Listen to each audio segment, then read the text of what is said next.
Alô, turminha, tudo bem? Então, hoje estamos com mais um vídeo. A matéria de hoje é história. E a gente vai estar vendo as páginas 33 e 34 do nosso livro. A produção do açúcar e as partes do engenho, tá? Então, a gente sabe que o açúcar foi a segunda riqueza explorada pelos portugueses no Brasil. O Brasil era colônia de Portugal, certo? Quando os portugueses chegaram aqui, a primeira riqueza que eles encontraram, né, a primeira fonte de lucro para eles que eles tiraram do Brasil foi o pau-brasil, né? Eles tiravam a madeira, levavam para Portugal e lá eles vendiam a madeira, né, que era muito lucrativo. Logo depois, eles trazem o quê? As primeiras mudas de cana-de-açúcar. A gente viu isso no capítulo anterior, né? Martim Afonso de Souza, em 1530, traz as primeiras mudas de cana-de-açúcar para o Brasil. E esse vegetal, a cana, desenvolveu muito bem no Brasil. Os portugueses resolveram plantar a cana aqui no Brasil porque eles já tinham conhecimento do plantio da cana, porque eles já haviam plantado a cana em alguns lugares na África, né? Algumas cidades da África eles já tinham plantado cana lá, e já plantavam cana lá. Aí eles resolveram trazer a muda para o Brasil, para plantar aqui no Brasil também. E deu muito certo. Os primeiros engenhos o primeiro engenho foi em São Vicente, São Paulo. Mas não se desenvolveu muito bem não, porque o solo e o clima não eram adequados. O açúcar foi se desenvolver bem mesmo no Nordeste do Brasil, porque era o solo certo e o clima, né? Aquele clima quente que tem no Nordeste do Brasil, tá bom? Então, a gente vai ver também todas as etapas, né? Como é que é feito? Desde a plantação da cana, como é que a cana se transforma no açúcar, tá? As etapas da produção do açúcar e também o engenho. O engenho era a fazenda onde se produzia o açúcar. A propriedade onde se plantava o açúcar era chamada de engenho, tá bom? Engenho era esse lugar. Engenho era o nome do maquinário, das máquinas, né? Da produção do açúcar. Acabou ganhando o nome da fazenda. Também onde se produzia açúcar. E a gente vai ver quem vivia no engenho, como era o engenho, né? E as partes que desenvolviam esse engenho, tá bom? Então, vamos pegar aí o livrinho nas páginas 33 e 34. Primeiro, antes de qualquer coisa, a gente vai assistir a um vídeo. Um vídeo que conta a história desde lá do descobrimento do Brasil, né, da chegada dos portugueses, até o início da produção do açúcar, tá bom? Então, vamos lá assistir o vídeo agora e em seguida voltamos, tá bom? Então, vamos lá. Então, gente, assistimos o vídeo, né? Muito interessante, explica tudo sobre as etapas da produção do açúcar, sobre a história do açúcar no Brasil. Agora eu fiz um resumo desse assunto também. Eu preparei aqui as etapas da produção do açúcar, numerando elas, tá bom? Então vamos lá. Primeiro, acontece o preparo do terreno. Então, o Brasil era uma grande floresta, né? Era cercado de árvores para todos os lados. Então, a primeira coisa que eles faziam era cortar as árvores e preparar o terreno para que pudesse plantar, né, as mudas de cana. Segundo, as mudas de cana são plantadas, né? Terceiro, acontece a colheita. Um ano depois de plantadas, as mudinhas já estão no período certo para ser feita a colheita, tá? Aí colhe, retira a cana. Quarto, é extrair o caldo da cana. Ele pega aquela cana, passa na máquina de moer, na moenda, né? E extrai o caldo da cana. Tá bom? Depois de ter feito isso, tem a quinta etapa, que é o cozimento do caldo. Eles preparam uma panela bem grande com o caldo dentro e levam para um fogareiro, tipo um fogão, né? Não como o fogão de hoje em dia, mas levam para cozinhar. Aí fica ali durante muito tempo cozinhando até formar um melado. E em seguida, né, na sexta parte da etapa, é feito o preparo do açúcar. Depois de cozido, né, ele é colocado em formas e ele se transforma no pão de açúcar, que é como se fosse um montinho assim, fica vários montinhos de açúcar. Por isso que quando eles chegam aqui no Rio de Janeiro, que eles veem a montanha ali, na nossa montanha, né, com o mesmo formato que fica o açúcar, quando está lá sendo preparado, o pão de açúcar, então por isso que ganhou o nome de pão de açúcar, porque se parece com o formato que a cana, que o açúcar apresenta antes de estar pronto, tá bom? Então essas aí são as etapas do açúcar, as principais, né? Depois ele é embalado e vendido, tá bom? Então, grava aí, tá bom, meus amores?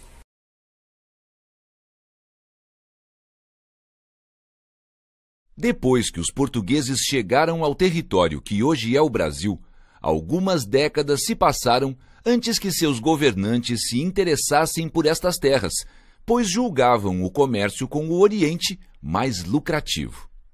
A partir de 1530, os portugueses perceberam que era necessário ocupar a colônia antes que outras potências europeias tomassem posse desse território. Para isso, o cultivo de cana-de-açúcar, um produto muito lucrativo na época, tornou-se a solução.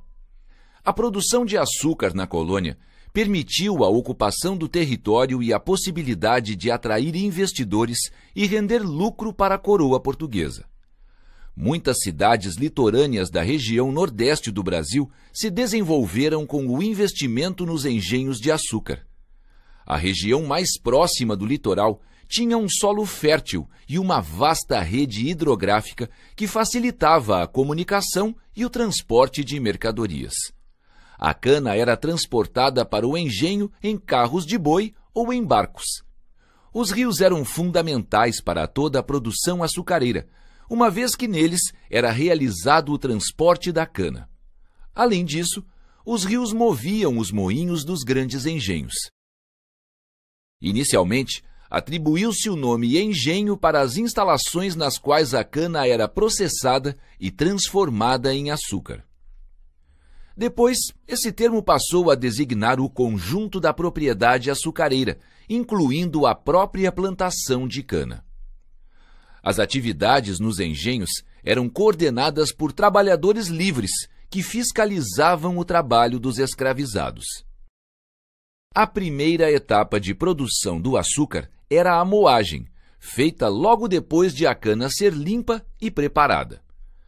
A moagem podia ser realizada por engenhos movidos pela água, os denominados moinhos d'água, por animais, como cavalos, burros ou bois, e por pessoas escravizadas. Aqui temos a representação de um engenho d'água. Da moagem, obtinha-se o caldo de cana, ou sumo, que seguia para a casa das fornalhas. Lá, era cozido em grandes tachos e caldeiras de cobre. O resultado desse processo é chamado de melaço de cana, um líquido espesso e com menos impurezas. O melaço era colocado em vasos de barro com forma de sino. Além da abertura superior, esses vasos tinham um pequeno buraco na base. Na casa de purgar, esses vasos eram encaixados em mesas para que o melaço escorresse aos poucos e, assim, apenas os cristais de açúcar ficassem no recipiente. Esse processo era chamado de purga, que significa purificação. Depois de escorrido o melaço, o açúcar dos vasos passava pelo processo de secagem e, geralmente, era colocado ao sol. Quando estava seco, o açúcar era desenformado, dando origem aos famosos pães de açúcar. Na abertura do recipiente ficava o açúcar branco, mais valorizado. Na ponta do pão de açúcar ficava o mais escuro, o mascavado, que era mais barato.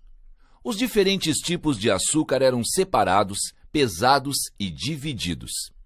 Neste momento, o senhor do engenho e aqueles que tivessem direito a uma parte da produção recebiam os lucros correspondentes.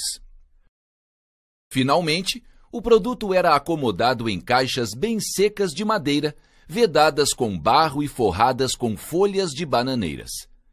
Identificada com o nome do proprietário, o tipo de açúcar e seu peso, a mercadoria era enviada para a metrópole. O trabalho nos engenhos de açúcar e na lavoura era muito pesado, e a maioria da mão de obra utilizada era de pessoas escravizadas, negros africanos ou nascidos na colônia. Os negros escravizados resistiram às violências da escravidão. Ao longo dos séculos, a fuga e a formação de comunidades livres, onde pudessem vivenciar e preservar suas culturas, eram duas das principais formas de resistência. Essas comunidades, chamadas de quilombos, foram se formando em regiões de difícil acesso.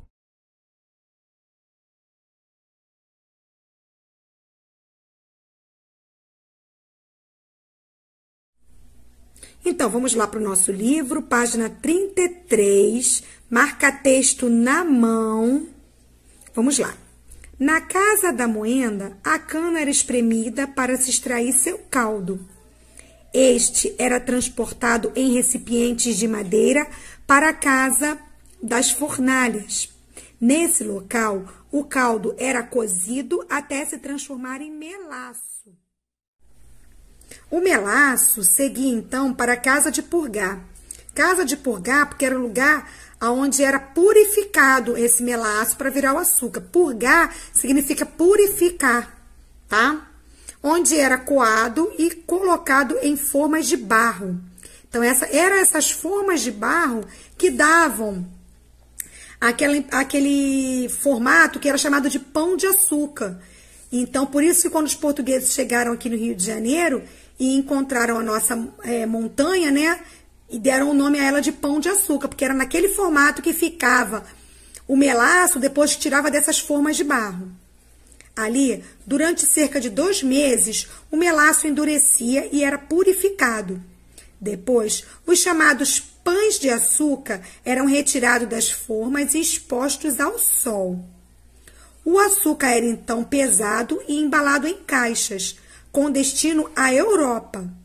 Uma parte da produção era consumida no próprio engenho, tá? Então, a maior parte ia para a Europa e uma parte ficava no próprio engenho. Vocês vão marcar aí, vão passar o marca-texto aonde? De na casa de moenda até aqui, ó, expostos ao sol. Esses 2 parágrafos pode marcar que são muito importantes, que são as etapas aí da produção do açúcar, tá bom? Então, aqui embaixo a gente tem o quê? Peter Van Der, representação de um engenho no Nordeste brasileiro, cerca de 1729. Tem uma gravura, né, de o que representava um engenho. Então, aqui você pode ver que tá com a letra D, tá vendo? Esses cubinhos aqui, essas forminhas, esses cones, esses eram os pães de açúcar, tá? Então, aqui era onde era a moenda. Então, vamos ver aqui o exercício que vai pra gente dar esses numerozinhos aqui, as letrinhas aqui certinho, tá bom? Vamos lá. Número 4. Observe a imagem acima. Associe as letras de cada etapa da produção do açúcar no engenho às legendas a seguir. Então, você vai associar cada letrinha dessa a uma legenda aqui embaixo. Então, vamos lá. Aqui, vamos lá. A colheita. Onde será que era aqui a colheita? A colheita era aqui, ó, tá vendo? Que ele tá tirando aqui a cana. Isso aqui é só uma representação, né? Mas, tá vendo? Ele tá tirando a cana. Então, a letra B era a colheita. Muito bem. A moagem da cana para a extração do caldo. A moagem era aqui, tá vendo? A máquina. É tipo essas máquinas de caldo de cana que a gente vê na feira, né? Era aqui que era a moagem. Então, a moagem, letra A. Aqui, o cozimento do caldo para obter o melaço. Aqui, ó. Aqui o caldo era cozido, ó. Se você reparar bem, ó, ele tá cozinhando aqui o caldo. E a letra D, separação do pão de açúcar. Tá vendo? Em formato de cone aqui, ó, eram os pães de açúcar. Então, olha como é que ficou a sequência. B, A, C, D. Tá bom? Então, vamos agora para a próxima página para ver, né, as partes do engenho, tá?